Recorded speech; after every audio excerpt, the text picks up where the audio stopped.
જય શ્રી રામ. આ ધૂણો છે ભાઈ, ધૂણાની સેવા ચાલુ છે.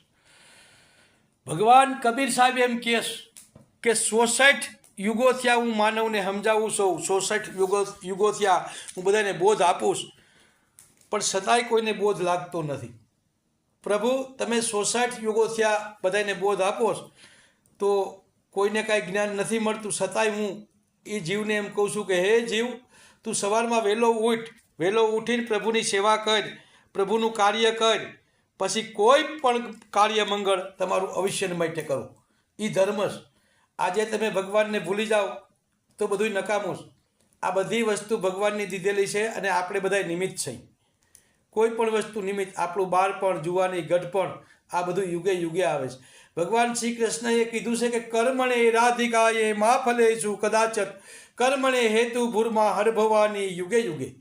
ભગવાન 66 યુગો થયા બધાને સમજાવે છે, પણ કોકને તો બોધ મળી જ જવો જોઈએ. હું આ પહેલા યુગ થયા બધાને સમજાવું કે ભાઈ આ ધર્મ છે, આ કર્મ છે, કરતા રહ્યો.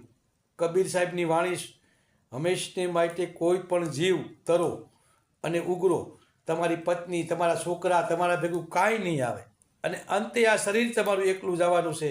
શરીર એકલા ગયા પછી 84 લાખ યુનિની અંદર જવું, એના કરતાં પ્રભુનું સ્મરણ કરવું જરૂરી છે. આજે આ યુગની અંદર તમે ભગવાનનું સ્મરણ કરો અને શ્રીહરિની ભક્તિ કરો, એનાથી વિશેષ કોઈ વસ્તુ છે નહીં. તમારી પાસે ગમે એટલી મિલકત, ગમે એટલી માયા હશે તો એ વહી જવાની છે.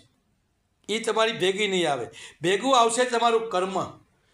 કર્મ સારું કર્યું છે તો અવશ્ય માટે ભેગું આવશે, અને કર્મ સારું કર્યું હશે તો પ્રભુના શરણમાં રહેવું, અને પ્રભુ તમને પાછો અવતાર દે કે મનુષ્ય દેહ લે અને માનવને બોધ આપ્યો. આ બધાય કર્મ, આ બધાય ધર્મ. જય શ્રી રામ.